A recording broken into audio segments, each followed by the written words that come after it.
the hell are you eating? It's it's one a shooter bong. It's an icy, or what do they call those things? A flavor ice. They're awesome. The big ones. Flavor ice. That's it. I couldn't remember the name of those. I'm addicted to them. Oh yeah.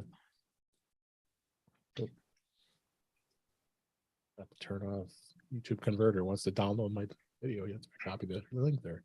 What? Yeah, those are like fruit flavored juice and vodka. There you go. Not these, but yeah, you can get those. This is just Of course you can. fruit juice. I would stick to that story. It's just fruit juice. Oh yeah. Welch's. You don't get Welch's shooters. My wife has a few of them in the freezer. You can get the alcoholic ones. These are not them. Or so your wife says. Mm-hmm. And she's home too. She's home. We're actually off. We're off from Friday all next week, and doing a couple things. Going to that concert I talked about on Saturday. Yeah, Def Leppard. No, yeah, they were off for a while, so I'm good. Got a couple days off because I'm working now. Yes, you are. I do things like the work. I could actually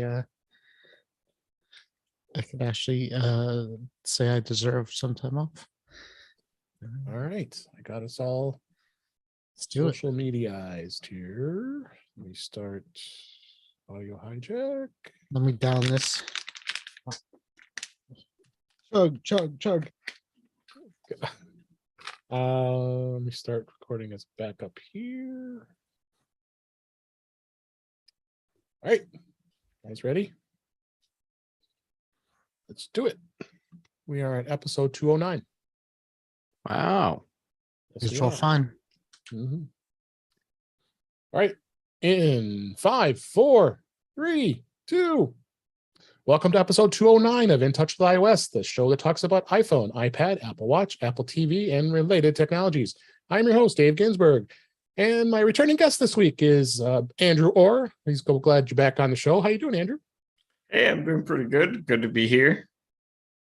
Yeah, glad you are here. And we had lots of good articles you have out there this week, these last few weeks. So we're going to be hitting you up for some of that great content you provided on Inside Apple Insider. So looking forward to that. Jeff Gammon is here. How you doing, Jeff? I'm doing all right, and it's great to see you and everyone else. Andrew, thank you for doing the hard work and writing all the stuff, so we don't have to do any research. Yeah, no, but we always going to get some good info from you. And last but not least, Warren Sklar is here. How you doing, Warren? I'm back. Believe it or not, I'm good. Thanks for asking. No, good. Glad you're here as well. So yes, we got a fair amount of news this week. A lot of good stuff. Beta iOS 16 has got lots of stuff that got released. Beta 2, and as I mentioned, got some great topics that we'll be hitting on. That Andrew did write some great articles about. Even got a couple apps this week. So let's just dive right into some of the news that we have for this week. First story: Nintendo to end Switch Online app support for older iPhones and iPads. Nintendo Switch owners will soon have to make sure that they're running the latest version of iOS on their iPhones and iPads, at least if they want to continue to have access to the Nintendo Switch Online app. They will no longer support the older iPhone and iPad models in its app. So this was reported about the summer of 2022, which is around here, is going to be here soon. So anything older than probably like a 7, older than the 7 actually, on the iPhone, and probably the older models of the iPad are not going to be able to play games in Nintendo Switch. Warren, you play any of the Nintendo Switch games at all? I do not, and I didn't even know that they had an app. So there you go. Does not affect me the least. I don't think any of us here are gamers, but Jeff, I don't know if you have dabbled in Nintendo Switch at all. I'm still rocking an original Wii. Okay. I have one. I have one in a storage bin I haven't touched in years. Oh, no kidding. Yeah. Well, We got one. if I ever need parts, I know who to call. I didn't know what to call it. I've been tempted to sell it for the last few years too. And Andrew, are you a gamer? Do you play Nintendo? So I do have a Nintendo Switch, Oh, and you have a Switch. Okay. I do. So I read this news about their Switch Online, not being able to support older devices. I'm not surprised. Yeah. It's just this weird system that Nintendo has going on. So the only reason I've ever downloaded the app and my friends have as well is to try to use voice chat. Nintendo doesn't really have this built-in feature for that, and so you have to use this app. Right. Like none of us could even really figure this out, but apparently you need the Switch Online app in order to voice chat, and it may only be in certain games on top of that all. So, yeah. Well, they have different types of games, right? Because like the Xbox, all my son does is chat, like he screams. I wouldn't call it chat. I just hear screaming from the basement. So he's yelling at somebody, but he does have a Switch, and I don't think they're as multi co-op as some of the others, as far as I know. But that might have changed. I'd believe that. Yeah. Yeah. I always felt that what Nintendo was doing with all of this was a half-hearted experiment, because Nintendo is always about buy our hardware. Right. But you look at Warren brought up Xbox, and look what Microsoft is doing there with cooperative gaming and gaming across multiple platforms, and I think that Nintendo was dabbling in that space with all of this, and have done what I expected them to do eventually, which was just like start dropping support for different parts of this. And this is just part of that whole thing. The bigger story to me is they even tried this at all. Yeah, good point. But this is pretty typical of a lot of game developers, any app developers for that matter, that they put it at the end of the road when if you're working on a device that's running iOS 12 or iOS 13. It's a little long in the tooth. So just time to move on. Next story here, this Volkswagen CEO questions Apple Car future as Polestar ships OTA CarPlay and promises next-gen adoption. Apple's car ambitions range from replacing your infotainment system with the iPhone to someday selling its own self-driving electric vehicles. But not every auto exec is convinced Apple's going to ever come across the finish line to shipping its own car. However, meanwhile, more automakers are continuing to adopt Apple's CarPlay, even as the company teases its next grand vision. What we saw at WWDC with this taking over your car software. The Volkswagen CEO Herbert Diaz said that it would be a big effort, and is skeptical about it. Of course, it's called Apple's Project Titan, and I think this is going to be something interesting because that dash was pretty amazing, and I would probably have no complaints driving a car having that pretty awesome dash. What do you think, Andrew? Yeah. So the next this new version of CarPlay is going to be huge. Apple says it's not going to arrive until next year sometime. Right. And I wrote an article about this, trying to explore this. I did find an article from The Verge because they reached out to some of these car manufacturers, including Volkswagen. And I don't remember what Volkswagen said off the top of my head, but there were a couple of them that were, they did, the usual non-committal, we can't comment on this time, but some of them sounded to me like a little bit more optimistic about CarPlay. So I'm pretty optimistic about it. I have high hopes. Yeah, I did have that in our later discussion. We might as well just talk about it now since I brought this other article up. You wrote a great article talking about the history of the Apple car, quote unquote. But I really think this is just going to be a pretty amazing thing to have. And I really, it's like you're immersed in your dashboard. That's really what it is. Whether Yeah. it's good or bad is the question, right? From Yeah. a safety perspective, and trying to have less distractions and not more, obviously. But No, I it's don't I mean the thinking in Polestar is going to be an electric car when it's out. It's not out Right. yet, but Yeah. they're showing off their things, and obviously it's nice for a car company that doesn't exist yet to plan on things easier than cars that are out already, because you have to redo things rather than create what they're doing. But yeah, I mean the question is, how autonomous these cars are going to be when you get that kind of infotainment system, because it does, I think a lot of people are not like us, who aren't geeky and gadgety, are looking True. at that thing like, like, would you put your parents behind something like that? And I'm not sure, right? Jeff, you must have thoughts. Oh, I have thoughts. I don't know why you'd assume that. Okay, so I speculated a long time ago as a what if. What if Apple was developing all this whole Project Titan thing as the software for the car, and as opposed to actually making the car? And then we see this whole new CarPlay thing shown off at WWDC. And I'm like, well, I mean, that could be some validation for the what if I tossed out, and people were like, no, Apple would never do that. So here's how I'm looking at this now. Apple is doing one of two things with Project Titan. They are currently using other car makers as if they were the rocker.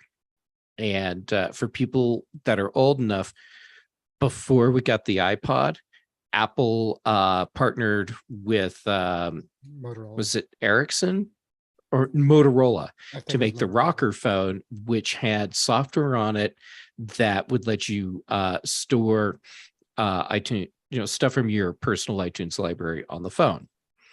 And what Apple learned from that was, okay, we can do something that will work, and we were able to do this at Motorola's expense. Go us.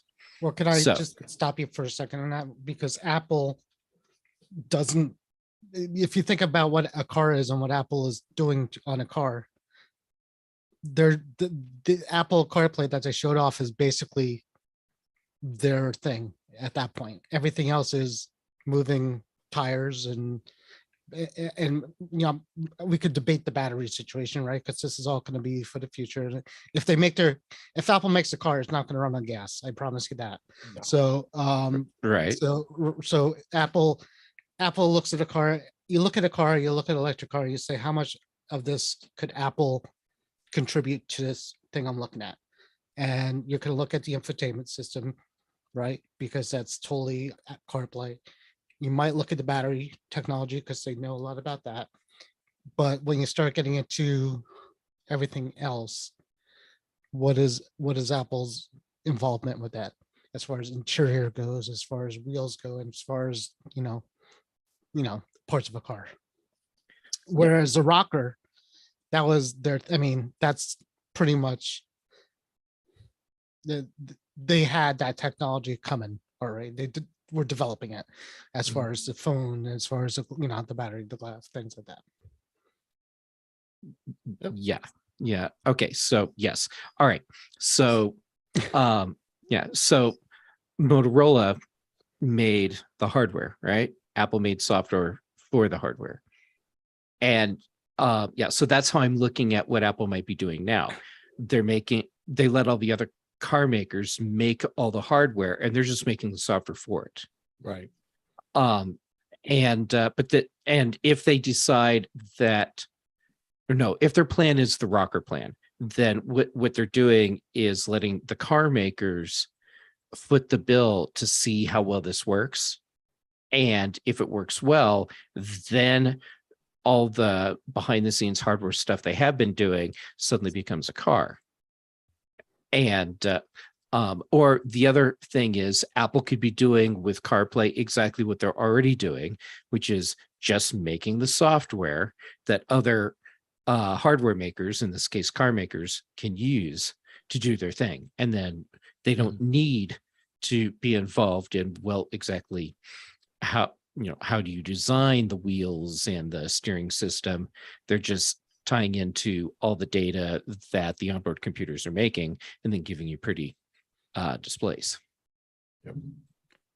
All right, let's move on to the next story here. Apple has released an iWork update that brings new features to Pages, Numbers, and Keynote with version 12.1. After 2 months, iWork Suite is being updated from 12. So it's just an incremental upgrade, 12.0 to 12.1, which is on the Mac as well as iPhone and iPad. And you could take advantage of some new features and functions that the iPhone and iPad can handle. With the version 12, it brought modern automation to the Mac apps with shortcuts. Now they're improving with all three of them in Keynote. They're adding subtle movement and visual interest to your presentation with dynamic backgrounds that move continuously as you transition from slide to slide. And I won't go through all the stuff updates here, but Pages also added some updates, including using mail merge to quickly create personal letters. That's a big thing that they really didn't have that before. And Numbers, you don't really talk about much other than you might have some improvements here. What do you think, Jeff? I mean, I think this suite has always been awesome, and who needs Office, really? Yeah, I really like Apple's iWork Suite, and I love seeing all these new features coming in, especially when we get feature parity, which is what Apple was promising when they initially took features away. Right. And I love that they've added in all the collaboration stuff. And you say, who needs Office? And the answer is, well, actually, you do. I just kind of threw that out there. Excel, it's hard to beat Excel when it comes to spreadsheets, honestly. And if you want to have like real collaboration, I mean, you have collaboration in iWork Suite. But if you want real collaboration, you have to go to Office and not the Google Office Suite. You have to go to actual Office. Right. But still, I mean, these apps are great, and I love that we have something that we can use that works basically the same on our Macs, iPhones, and iPads. And I don't care how many improvements we see in PowerPoint, it is still not Keynote. It's not Keynote. What do you think, Andrew? Yeah, I agree. Excel wins over Numbers. Keynote wins over Microsoft PowerPoint. But I am glad to see iWork Suite because, like Jeff, I do like it too. And it's always good to see new improvements for that. Do you use the suite at all, Warren? iWork? We use Office. We use Office. Well, but personally, do you use it? I can't legitimately tell you that the last time I used any type of Office product for personal use in a while. I do my resume when I was looking for a job, and that's it probably for the last 4 years. So I mean, it's okay. I'm not in there a lot.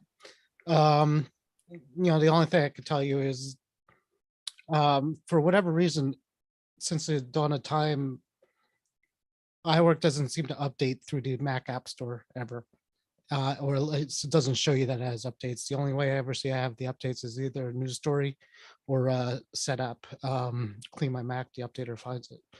It's kind of just a PSA. If you don't have the update, you actually have to search for Keynote or one of them. Yeah, it's kind of hit and miss when it works. The update icon never shows. So if you go back into the actual app, and then it will say update. Yeah, I think even iMovie, anything Final Cut, sometimes that shows up. Very rarely do I see anything in the Mac App Store under the update badge. For Apple iOS apps, works all the time, but yeah. But all right, these next two stories are actually some good news using iPhones and Apple Watches. The the first story here, this was an Apple Insider, actually. Man recovers iPhone lost at the bottom of a river for 10 months. Was a and man you at the can- bottom for 10 months or the No, watch? the iPhone. Oh, was the there. watch. Okay, yeah. This is the iPhone. Okay. UK man was reunited with his iPhone after 10 months at the bottom of a river, and it was still working when he got it back. Owani Davies dropped the iPhone into the River Wye near Cinderford, Gloucestershire, in August of 2021, and at that time he was canoeing during a bachelor party. The story doesn't end there. No, later it doesn't end there though. In earlier June, someone had actually found the device while he was canoeing in the river. He took it home, dried it out, and posted images online in the attempt to track its owner, because the photos did show up. And the owner just couldn't believe it that they found the device and it was working, and it still works to this day. So, and we know iPhones can withstand, it's an IP68 water resistant device, and is able to withstand up to 1.5 meters of fresh water for up to 30 minutes.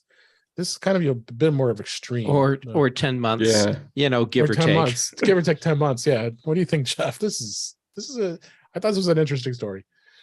I think it's a pretty cool story, and I love these stories about, like I was stupid trying to take photos from a small airplane, and my phone flew out the window. Yeah, and my $1,200 iPhone. but we went and found it in a field, and it still works. Or my phone was submerged in a river for 10 months, and someone found it, and it still works. Yeah. So I love the stories. What I should have done before we started recording was look to see how many Android phone stories there are that are the same. Yeah. I would venture, and off none. the top of my head, I don't know of any. People throw their Android phones in rivers and off planes on purpose. That's the difference. Oh, right. That's right. They don't try to get them back. Yeah, it's like, oh no, my phone fell out of the boat. I've got to go get an iPhone now. Oh, yeah. So anyhow, but my point, did I have a point? I did have a point. Is this a remarkable story because it's an iPhone and you just can't find any other phone that survives like this? Or is it a remarkable story because there was a smartphone that survived 10 months submerged in a river? Yeah, no, it's good stuff. Either way, I mean, holy crap, this is cool. Don't you like these kind of stories, Warren? Yeah, I mean, part of me says people need to be more careful with their stuff. Don't be canoeing with your iPhone. I mean, like of all the, how long I have the four of us had, phones, and how many of us like dropped it in a river or often we don't. Never. Be more careful. But well, to be fair, how much time do we spend outdoors in canoes, kayaks, and smaller planes? This is true too. Yes, we're not the right demographic. We're not the demographic. I won't even swim with my Apple Watch. I will swim with my Apple Watch. That's one thing I'll do. I've got my phone kind of wet. I've dropped, I've gotten it wet to the point where I got worried and it was fine. The watch, I'll get wet out. I won't worry about the iPhone. I don't like to test these theories out. It still scares me. Just like going on YouTube and will it blend? Well, that will definitely blend. But I mean, I'm assuming if this guy's phone, lasted 10 months in the bottom of a lake, I mean, his phone's no special than anybody else's. I'm assuming all of our phones will do the same thing if we left it in a lake for 10 months. Oh, no, it's nothing special. Yeah, exactly. Don't you like these stories, Andrew? I always like these kind of stories. I think it's really cool for kind of the reasons that you mentioned earlier. In when they're testing these phones in laboratory conditions, perfect conditions, right? They say, IP68 rating, it can last underwater for maybe 30 meters, 90 meters, somewhere around that. But then we're always surprised by stories like this where, oh, wait, it actually lasted far longer than I thought it would. And what Apple said it would, where it's, 10 months later and it still works perfectly. So I think that just gives us a kind of like cool relationship with this technology. Yeah, absolutely. And then you go on the other side of things, something that helps you, calling for help. A swimmer, this next story, a swimmer was stuck in the frigid Columbia River and uses the Apple Watch to call for help. A woman who became stuck while swimming in the frigid Columbia River used her Apple Watch to call emergency services, which quickly came to her rescue. The woman was swimming in the Columbia River, which is absolutely beautiful. I know it's a beautiful place. I probably would have loved being there. It's on June. It was around June 15th as we record this, in Dallas, Oregon, and where her foot got caught under rocks at the river's bottom. That's according to report. And because of the continual rains in the area, the police said that the river was extremely high. So the water temperature was also about 56 degrees. Ooh, that is cold. So I don't know about again, frigid. That was frigid. Cold. Yes. Yeah, That's really cold. 56 degrees. Very That's cold. fracking cold. it's cold. Yeah. But frigid So might be a little bit colder than that. But yeah, okay. Tell you what, Warren, Yeah, strip let's- down your skivvies and hop in that water, and you tell me how like- frigid it isn't. it's like here in Lake Michigan. You go swimming here now, and it's been 90 plus degrees here. People are going in. Oh, it's 60 degrees. It's less than 60 degrees. Like, Yep. yeah. It might be really hot and humid, but you're going to freeze quick and going to that. What do you think, Andrew? I think the Apple Watch. I read so many of these stories. I love hearing them, and it gives even more reason I'm so thrilled I have an Apple Watch. Really. Yeah, it's so cool. Like the iPhone story, these devices may be more waterproof than we think. And I've actually started wearing my Apple Watch more lately because I bought the Series 7 and I used it for a few months and then I kind of dropped off and put it in a drawer. Lately, for the past month or so, I've been wearing it again and I do really like it. I'm glad I have this. Wear it every day. The one thing Good one. we were talking about the phone, underwater, but the watch still, I wear it in the pool, but it's still not a great experience, I don't think, in the water for two reasons. It's when you put it in water mode, which you're supposed to do when you go in the water, it kind of kills the screen, and they do that because they lock the screen so you don't. I guess the water's a conductor, and if the water goes on, right, the water goes on the screen, it doesn't register correctly. But it's still a pain in the butt because when you're in the pool and you want to use it as a watch, and you want to control music, things like that, is a pain in the butt, and this happens a lot. So I mean, and also the fact that you have to like plow water out of it, every time you swim, seems like almost like a throwback concept at this point, where Apple could probably figure out a way to not have to do that either. So I'm hoping maybe the next gen watches will be more waterproof and functional going forward in the water. Like this, I mean, if this woman put her watch in the wet mode, and she was stuck under a rock,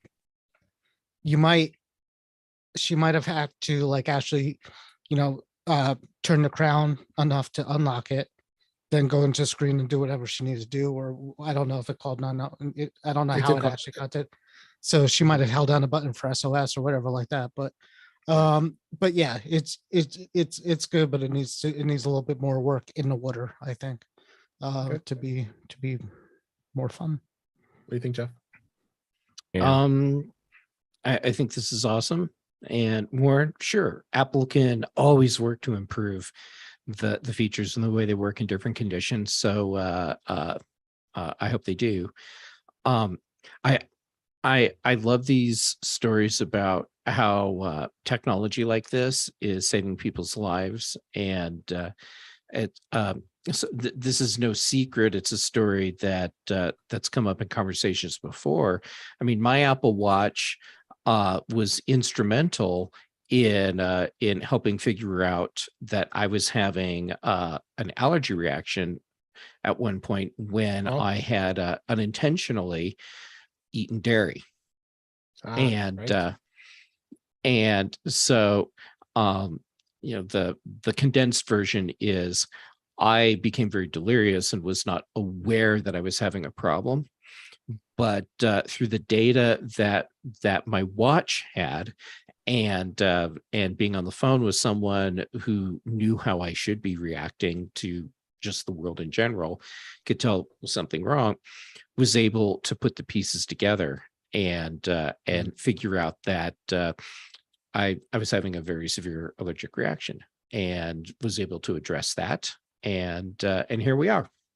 And I think we've all sold everybody on Apple Watches. If you haven't already bought one, I would hope most who listen to this show have Apple Watches. So we have somebody in the Back to the Future group who actually got an email from Tim. The watch saved him from it was a stroke or a heart or something. I can find it later, but yeah, I mean, so there's personal stories of people actually saying it saved their life.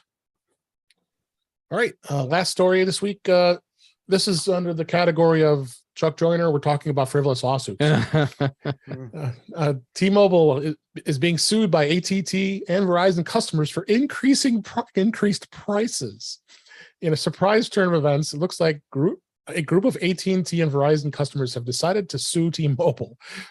I can't stop laughing. The group believes that this continued increase of prices was brought about by their carriers as an impact by T-Mobile's Sprint acquisition in 2020. This was reported as this group is being seen a declaratory relief as well as financial compensation brought by the precipitous decline in competition. And of course, it actually had to be in Illinois, my home state. The class was either that or Florida. I mean, take your Florida. pick. It aims to represent all persons entitled who paid for Verizon or AT&T mobile wireless plan on or after April 1st, 2020. Not sure what's going to happen with this lawsuit, but I think this is absolutely crazy. Don't you think, Jeff? I can tell you what's going to happen with this lawsuit. It's going to get dismissed. Okay, so this to me, and I haven't done a lot of research, so keep that in mind. This to me sounds like just another law firm that went out hunting for people to be plaintiffs in a case they cooked up. And I mean this it does not make sense to me. It's if you're upset about the pricing, you don't sue other companies because you don't like what your service provider is charging you. You leave and go to a different company that charges you better. And then that first company, as they see they're losing customers overpricing, now has to be more competitive, assuming the system works the way it's supposed to. To me, this is an absolute ridiculous, frivolous case. Absolutely. What do you think, Andrew? Yeah, it's so confusing. Exactly. I don't like what AT&T is charging me, so I'm going to sue T-Mobile. Right. That's right. Crazy stuff. And Warren, I know you like this too. I don't get it either. I guess we could start talking about what is considered a monopoly at this point, right? So like right. If T-Mobile becomes considered a monopoly because they, for whatever reason, then maybe, I don't know. But I like T-Mobile, and I do as well. We talked about it last week. They announced like 5G internet overseas, which is awesome, and free Wi-Fi on some more planes. So just every couple of weeks we get a nice little surprise. Adding new stuff. Yep. Yeah, it's great. Yeah.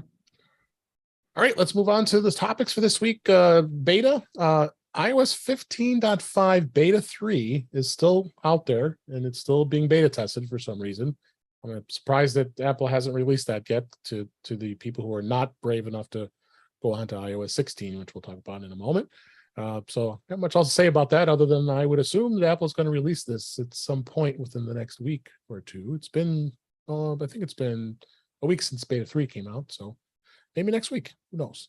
But iOS 16 had a big update this week. Beta 2 was released about a day, yesterday as we record this, and lot of great stuff that's been added to it. Warren, Mr. Beta Tester yourself, what do you see that you, or have you liked anything in iOS 16 yet on the iPhone? It's a lot better, actually. It's a lot better than last week's or 2 weeks ago. Snappier, quicker things. You're starting to get an idea of what they're trying to do with the springboard motion. Is a lot. You could actually start seeing some of the transition effects that they're doing. That's new, which is really kind of cool. Nothing crashes. I had Teams not working for the 2 weeks, which kind of Okay. sucked for work because I needed it. It works as of yesterday with the new update, so that's good. Yeah, I played with a couple of the. I mean, the new features is not something you really play with that much, but the new wallpaper I saw. Yeah, the wallpaper customization and the lock screen photo wallpaper. Yeah, a little bit more with that. But yeah, it's you know, we play this game every year. I'm gonna be so happy, and then I'm like, it's getting great, and then the beta 4 will be like just like a poop revert, like Apple just forgot how to like implement mail. They'll release something, all of a sudden mail doesn't work, and I have to download a third-party mail program for a couple weeks. But yeah, so far so good. Yeah, a couple notable things. As Maureen mentioned, wallpapers. I don't want to talk too much about that right now. Backups over LTE. You now can do. You can back up your device over an LTE cellular connection. It's You could do that before, but maybe not. They're now introduced the support for 5G. They didn't have that before. Okay. So depending on your carrier, of course, and your plan. The Apple Cash and Apple Card send and request interface has been changed. So that's always going to be changed. One thing I like here is the fact that screenshots now have a save to quick note option when saving a screenshot, which joins the save to photos and save to files and delete screenshot option. So those of us who take lots of screenshots, which I know we all do, I think is a nice notable thing that was added there. The WatchOS 9, did you see anything? We're in beta 2 of that. I don't know. Again, WatchOS doesn't seem to have a lot of too exciting things. The only thing I mentioned it in Facebook was we were talking about the water ejection. So for 7 iOSs or WatchOSs, you ejected the water by spinning the crown. All of a sudden now you got to hold down a button. The spinning crown doesn't do anything. So try it if you have the beta. But I went swimming. I put in water mode, and I'm like standing there. I'm spinning my watch, and my watch is not doing anything. I'm like, oh great, the beta, locked my watch up. I actually read the screen because the graphic is exactly the same as it is before, and it said hold down. It's either a crown or the other button for 5 seconds to eject the water. I'm like, okay, well, that's weird. Literally, that's the only change I've seen since WatchOS probably 6. Yeah. So one thing I did see that they mentioned in WatchOS 9 for this, those of you who still have the Series 4 and Series 5, is it will recalibrate the maximum battery capacity with this. They did mention that was found according to the release notes in WatchOS 9. It'll result in a more accurate estimate for maximum battery capacity on those 2 older model watches. So that's good to see. That's good. And the iOS, Apple did confirm that iPad will no longer be supported as a home hub in iOS 16, which is kind of sad. I don't. Did you ever use it as a home hub? Your iPad, Jeff? Experimentally. Okay. And what I found was that it was very limited because you can't have as many devices, and it didn't handle remote stuff correctly, and it always felt to me like iPad as a HomeKit bridge was I guess a temporary feature that was there to give people that wanted to get into HomeKit but didn't already have an Apple TV an easy way to get into the ecosystem. Right. And, because if you want to get adoption, you use the Netflix philosophy. You need to be everywhere. So give people the bridge functionality built into an iPad, and now you have more options. So the fact that it's going away now is fine, I think. And honestly, I thought it had already gone away. Yeah, I didn't hear too much about it. Well, there's other means of being able to manage your home.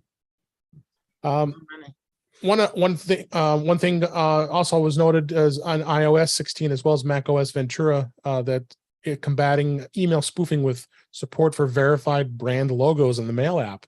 Both iOS 16 and macOS Ventura will add support for these brand indicators, which is like a message identification or BIMI standard in the Mail app, helping users easily verify authenticated emails sent by brands, displaying the brand's logo along with the email's header. I have a link in show notes here on Mac Rumors here, the example of a Chase Bank showing their logo and seeing whether or not it's certified or not. It actually says in the header they're digitally certified. So we're really starting to see some pretty good enhancements with the Mail app. Long overdue. Don't you think, Andrew? This is long overdue with improving it in Mail.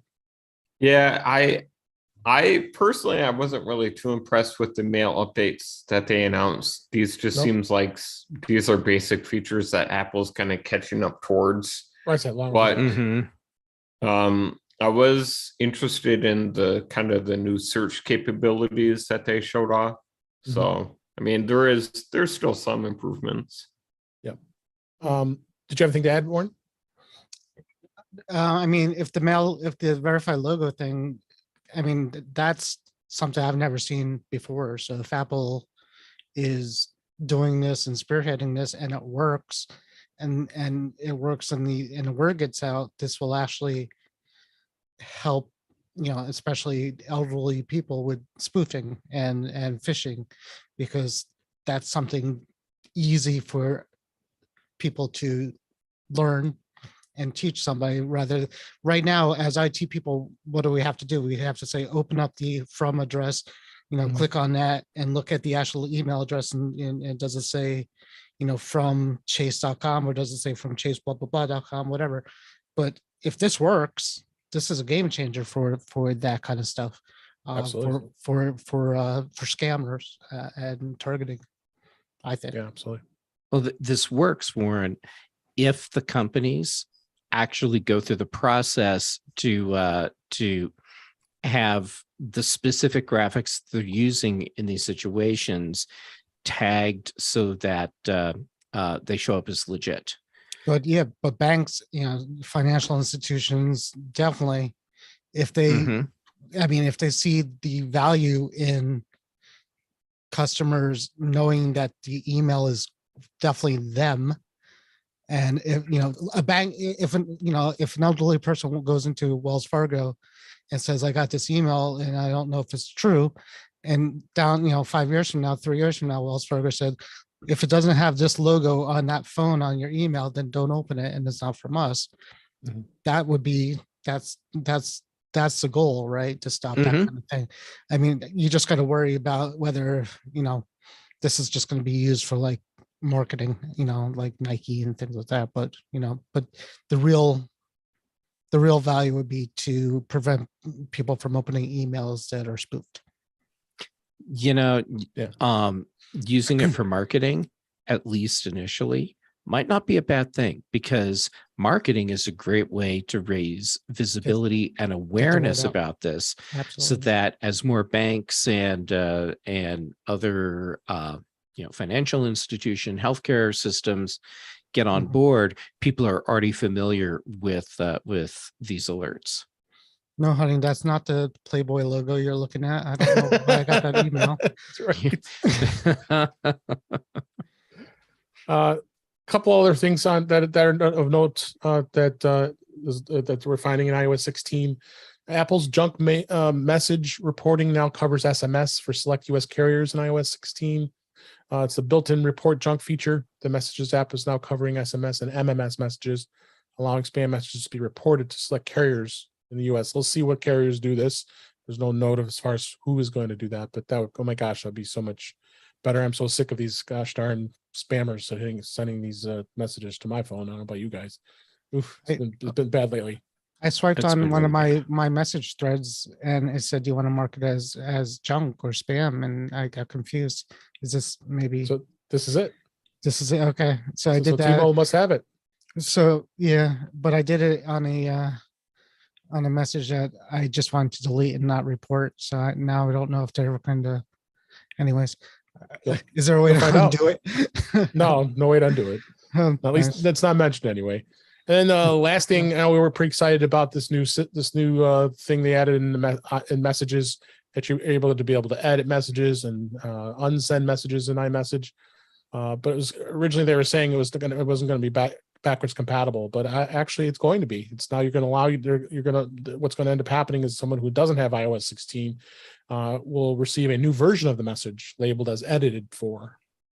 So you can edit it, but an old version obviously isn't going to remove what you changed. But we'll know that, as we all know, adoption rate on iOS is pretty high as it is when it comes out. So I don't think we have to worry. Well, Dave, the other place this becomes really useful is if you send a message to someone on an Android phone and then edit your message, they'll see that you have an edit as well. Oh, okay. So that's good. Good thing. Yeah. So it's really good. So moving on to other topics. Well, actually we're going to stay on iOS 16 a little bit here. Andrew had some great articles he's written up for the last couple of weeks, and I thought, well, this would be a great opportunity, you being on the show here, to highlight some of the great things you've talked about over there at Apple Insider. Yeah. The first one is about iOS 16. You wrote a really cool article about the 6 features that users won't see in iOS 16 this fall. What inspired you to write this one, and what did you get out of it? I know there are some things, especially pay later, which has been kind of debated, and others. Yeah. I think there are a lot of great features coming in these new updates, but there are some features that I kind of pointed out that we won't see at the 16.0 launch. But I wanted to point out that I think this is good, right? Because, for example, there's this new app that Apple is releasing called Freeform. It's their own take on a digital whiteboarding app. They did say it's in a beta version, but it's not even in the developer betas. No, so it's still internal, but I think that's good. Like, that gives them more time to work on it, to iron out all those bugs and whatever. So, and live activities, that was another one that was questionable. I knew that wasn't going to be coming out. And we already just talked about CarPlay with the dashboard, of course. Live activities is cool. So that is going to be a new feature, part of the big upgrades for the home screen, or sorry, the lock screen. And so live activities, it's going to be an API Apple is rolling out. Developers can tap into it, and it will let certain apps, like sports apps, they can display this kind of special widget or notification on the lock screen that stays there. It's pinned, and you can see live updates of, for example, sports scores, in real time. So that's a pretty cool feature. Yeah, absolutely. And then share play in the game center. You got to do that because you have all the gamers who love to watch, or people who like to watch on Twitch, especially watching people play games. And these gamers make some serious money doing it too. I tell you, here's a good opportunity now using Game Center on an iPhone or an iPad, using share play, so you can share it. Yeah, I think gameplay has a lot of potential, and SharePlay is just the first step. Like you said, there are other platforms like Twitch. Apple is late in this aspect of the game. And so SharePlay, like, sharing what you're playing with on screen with other people, that's just the first step, I think. Yeah.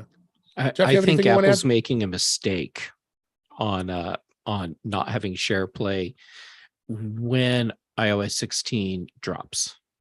Yeah. Apple has has never had a good reputation with gamers and the gaming industry, and Apple keeps trying to tell both that they're very serious about gaming. And a good way, I think, to do that with iOS 16 would have been to make sure that SharePlane Game Center is available on launch day. Yeah. Anything you want to add, Warren? No, I'm looking at the article Andrew wrote. Is really good, really good. The only thing I'll add is, last beta I bought, as you all know, I bought an iPad Pro because I was waiting for it was continuity. I think it was for last time. It was and it didn't get released until even after the OS came out, right? It took a while to come out even after the final release was out. So, I told myself this year I was gonna not do that, but kind of looking over, there's not, but looking over, there's not a lot of things that, right. So the big thing for iOS is obviously, is the for the M1, what's it called? Stage Manager. That's Stage it. Manager. Yeah. So that's a big thing for it. So I'm like, I'm fighting with myself, obviously, whether to do it or not, because they actually released it on the first beta. Like, unlike The fight will win. Warren, I'm looking forward to hearing about your new iPad next week. Exactly. It's so bad, and it's going to be the kind of thing where I'll like play with it like once or twice. I'm like, yeah, this is really cool, and I'll never use it again. Kind of like what I did with to be honest with you, I do use continuity a lot, even on my iPad mini. I really like it, so I do use that. It is awesome. I can't see myself using Stage Manager that much, to be honest with you, on an iPad. But get back to us when it's out, and we'll compare notes. Yep. The next story, you actually wrote this about a couple days ago, since as we record this. Apple's relationship with web apps will improve in 2023. The web push, that's always been a big thing going on with notifications from web apps. And even at the beginning of, as you said, at the beginning of iPhone's creation, Steve Jobs was against allowing third-party apps on the device. Boy, have we come a long way since then, huh? Yeah, so in my article, I did get a little bit into the history to try to give readers, a like catching up to speed, right? Yeah, that was great. Apple has done both positive things for web apps, like, Steve Jobs in the early days, iOS 8, as I pointed out, they pioneered HTML5. They really pushed that, kind of in their effort to kill Adobe Flash, but that's still good for web apps, right? Those days of Steve Jobs going all over, you'll never see Flash on any of our devices. He was right. He was right. And now it's dawn. Yeah. Can I take us down a rabbit hole for a second? Oh, yeah. During those battles, I was on a podcast where there was someone from Adobe that was involved in the Flash development for iOS, and they were totally bagging on Apple and saying, we've got this working right now. We've got this on our devices. It works perfectly. We can't believe they won't let us do it. And he's probably right. I mean, I think they could have I know for sure that they could have gotten Flash to work well on anything if they really continued on, but they could have gotten it to work. Well, what ended up happening was I said, okay, if this is running as well as you say, I will sacrifice my iPhone right now. You let me put your whatever Flash you have for iOS on my iPhone and play with it, and then I will come on back on the podcast and I will tell people how awesome this is and show them firsthand how great this is. Let me put this on my iPhone and you can prove that what you're saying is true. Crickets. Never.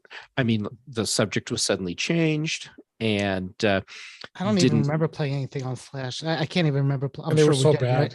Yeah, I'm sure we did.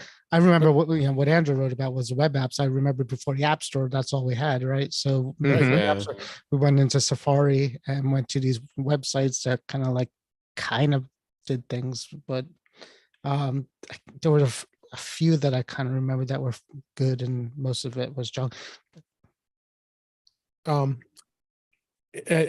of course, Apple banning third-party browser engines, and that was always such a big complaint because you were stuck with Safari, and they would not, if you had a browser, being Chrome or Firefox or something else, it always built on. It was basically built on Safari, so you basically had Safari with something in the front end, almost like a skin on Safari. a skin, right? It still is, isn't it? Like kind of. Oh yeah. Now? Yeah, I mean that hasn't changed. It's still. Yeah. I thought It's all still WebKit. It's all based on Safari's backend, and it's just kind of a front end for it. Right. So anything else that's notable we didn't cover that about web apps? I think this is. I agree with you. There's a lot of things like web push and others coming next year. It's going to continue to progress. Yeah, I think it's nice. It's a good step. Yeah, absolutely.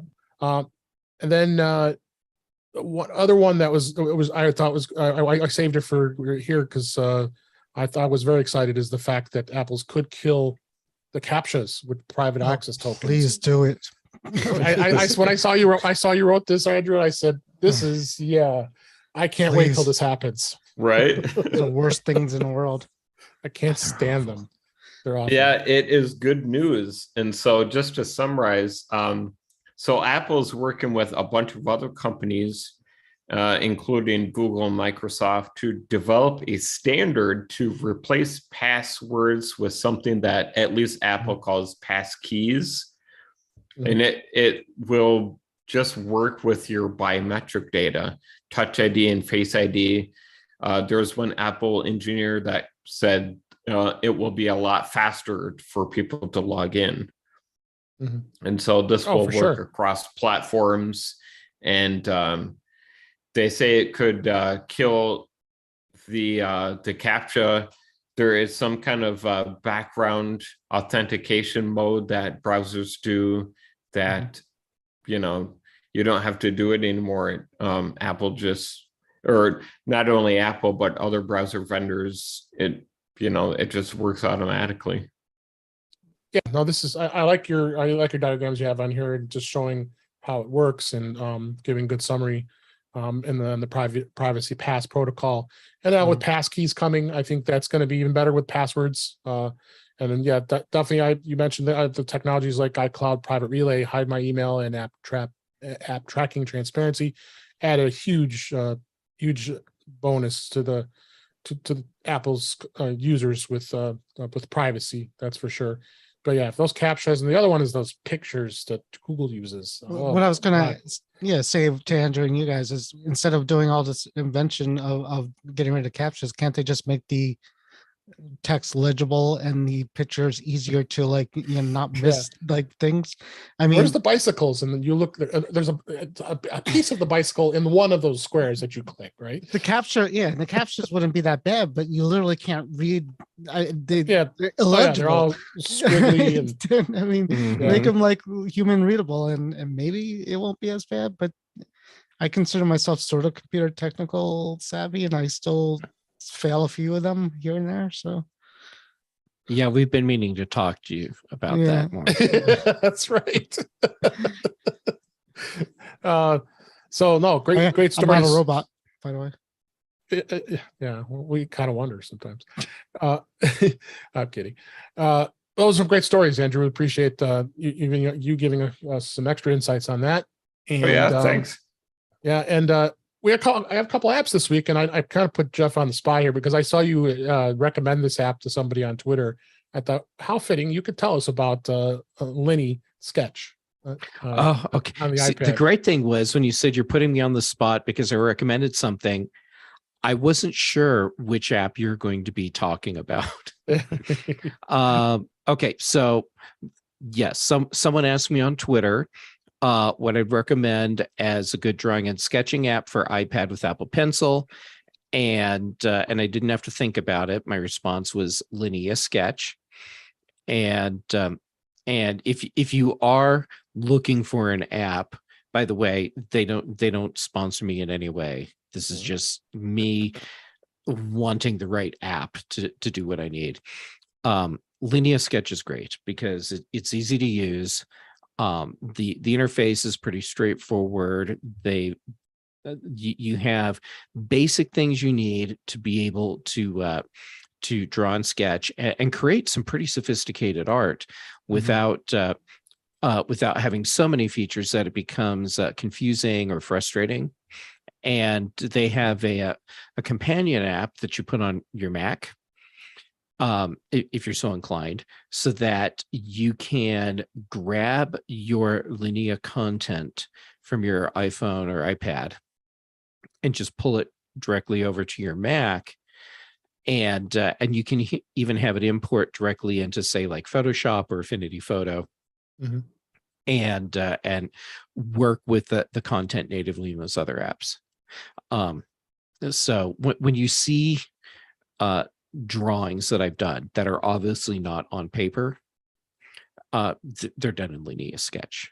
And I don't even remember how much it costs, and I don't care, because whatever it costs, it's worth it. If it's a subscription and you're like, I don't like subscriptions, shut up and give them your money. It's free with in-app purchase. You can buy a monthly subscription for 99 cents. That's a bargain. $9.99 if you want a yearly subscription, or you can just go full out and do a full-time purchase for $29.99. Probably worth every penny. Oh my God, it is worth absolutely every penny. I think you've got me sold here. It's a wonderful app. I really like it. They do say it's offered for the iPhone as well. How would you utilize it? The iPhone app is a limited version. Okay. And so it has not limited, like we hobbled this and screw you, but like they get that it's a smaller interface. You can't use an Apple Pencil with it. And so they've created a version that takes into account the limitations that you'll have when using it on an iPhone. So it's still a usable app, but I certainly wouldn't use it on my iPhone as my primary drawing and sketching interface. That's much better suited for an iPad. And and with solid Apple Pencil support on the iPad Mini, I mean, you could even use it there. And this is by the Icon Factory, which is a great company. Yeah. Yes, they make great stuff. They make great stuff. So, thank you for doing that. Appreciate that. Oh, sure. And I thought I'd wrap up with, this was actually a story in 9 to 5 Mac, but there is a new app that's out there that you can watch YouTube videos on your Apple Watch. Now, ask yourself, why would you want to watch a YouTube video on your Apple Watch? It's an app called WatchTube. Obviously, the Apple Watch lets you do a lot of things, but what it basically do is it's an Apple Watch only app. So you install it, of course, on the iPhone, and then it pushes right to the Apple Watch.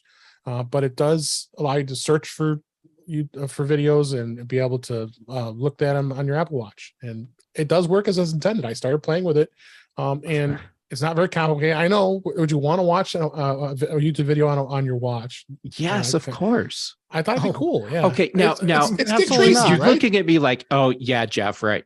Okay. Have you ever been working on something on your car and then you're like, crap, how do I get at this one thing? How do I get to this one thing so I can pop out the light bulb or whatever it is? Yeah. If you could watch it on your watch right there. Yeah. And seriously, that was my first thought when I heard about this app, was all the stupid videos that I need to look at, and I'm trying to prop my iPhone up in some janky place in my car while I do the thing myself. And I could just have it on my wrist and be like, okay, I'm doing the thing and I'm watching it.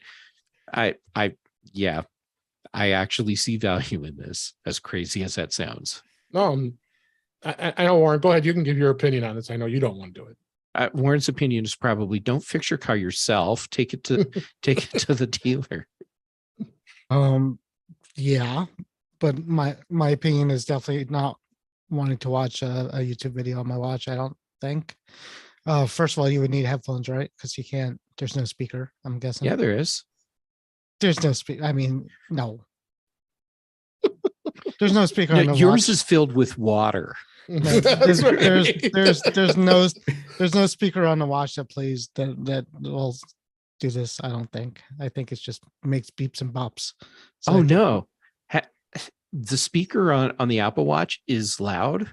Are you And- serious? It will play a Yeah. YouTube video. The Totally. music. Yeah. Have you ever played with walkie-talkie on an Apple Watch? When Right. when Apple Once- introduced that feature. Yeah, Yeah, that feature no one uses once when anymore. Apple first introduced the feature, I played with it Okay. once. And it worked. And you were able to talk to someone Yeah. and you could hear what they were saying. So you're saying so why can't I listen to a podcast from my watch, which is what I really want to do? That would be a software limitation. Right. So you're saying I could watch a YouTube video through this app and it will come Because through this my watch app app. was designed to do it. Right. But I totally really do want to listen to a podcast through the speaker of my watch, and there's no way to do it. So that doesn't make sense, but go for it.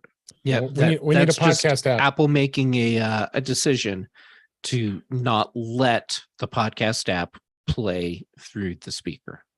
Okay. And guess what? This app is absolutely free. So what do you think, Can I- Andrew? Can I make a podcast app that will play a podcast? Does Overcast let you play it through the speaker? There is a Apple Watch only app. I forgot the name of it, but I've recommended it before.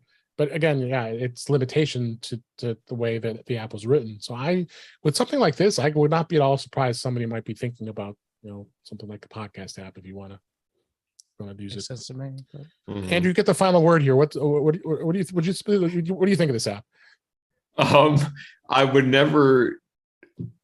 I don't think I would ever use it. I would never want to watch an Apple or in a video on my Apple Watch. But at the same time, I think it's like, I've said this about everything tonight, I think, but I do think it's cool. I'm always impressed by the things that developers can turn our devices into. Absolutely. All right. Well, we've brought this show to a close for this week and hope you enjoyed it. But let's go ahead and wrap it up.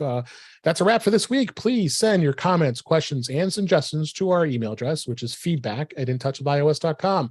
You can follow us on Twitter @intouchwithios. Support the show by buying me a coffee at intouchwithios.com/coffee. We would really appreciate it. You also can become a Patreon on Patreon by going to the show's site, which is patreon.com/intouchwithios. We have 2 tiers available to support the show. We would really appreciate it. Make sure you like, share, and subscribe so you're notified when we are live streaming, which is on Thursday nights at 8 p.m. Eastern Time, 5 p.m. Pacific, and at our YouTube channel, which is at youtube.com/DaveG65, where you can also watch past shows that we've recorded live, as well as listen to past shows. You go to our In Touch with iOS magazine on Flipboard, where many of the articles and topics we discuss are flipped onto that magazine. The link is in our show notes. You can subscribe to our show in your favorite podcatcher, including Pocket Casts, Apple Podcasts, and many others. But better yet, go to our website at intouchwithios.com, where all the links to all the ways to listen to us are there. I am Dave Ginsburg, and you can find me on Twitter at DaveG65. Andrew Orr, thank you so much for being here. I had what a blast, and I'm so glad you came on. And where can people find you? Yeah, thanks for having me. So you can find me on Twitter. My username is @AndrewOrNot. And then some of my writing you can find now at appleinsider.com, where I'm trying to get out all the deep thoughts I have about Apple. I have a link in the show notes to every article you've written so far at Apple Insider. So I'm really promoting you this week, Andrew. So thank you very much. So you can go back and read some of his great stuff. It was a long time. I saw you had written something a long time ago, and then you just got the gig now. So yeah, so it's good stuff. So thanks for being here. Jeff Gamet, thank you as always for being here. We appreciate it. Where can people find you? Well, thanks for having me back. It's always a blast. And Yes. people can find me on Twitter and Instagram. JGamet on both, youtube.com/JGamet for my occasional videos. And most Tuesdays on Mac Voices Live. And hold on. My office manager is trying to help. I think your office manager opened a whiteboard and threw me off here. That was me. I'm playing. Sorry. Yeah, I'm sure my cat was involved in part of that as well. Anyhow, what did she do?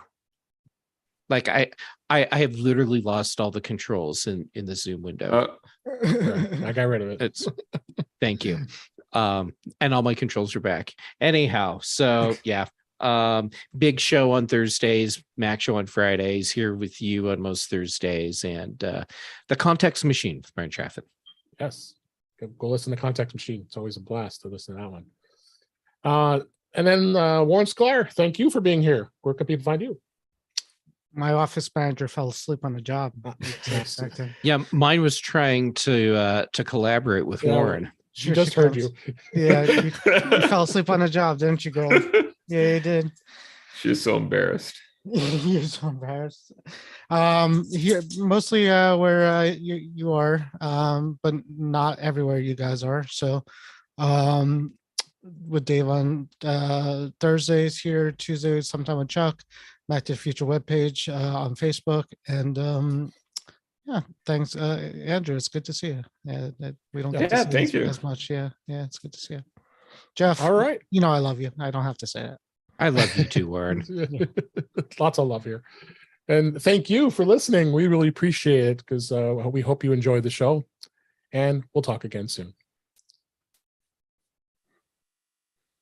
Cool. All right. Oh boy. Thank you guys. Yeah, fun. That was great. Yeah, that was Lots fun. of fun. Mm-hmm. I'll say goodbye to the live stream. Goodbye, everybody.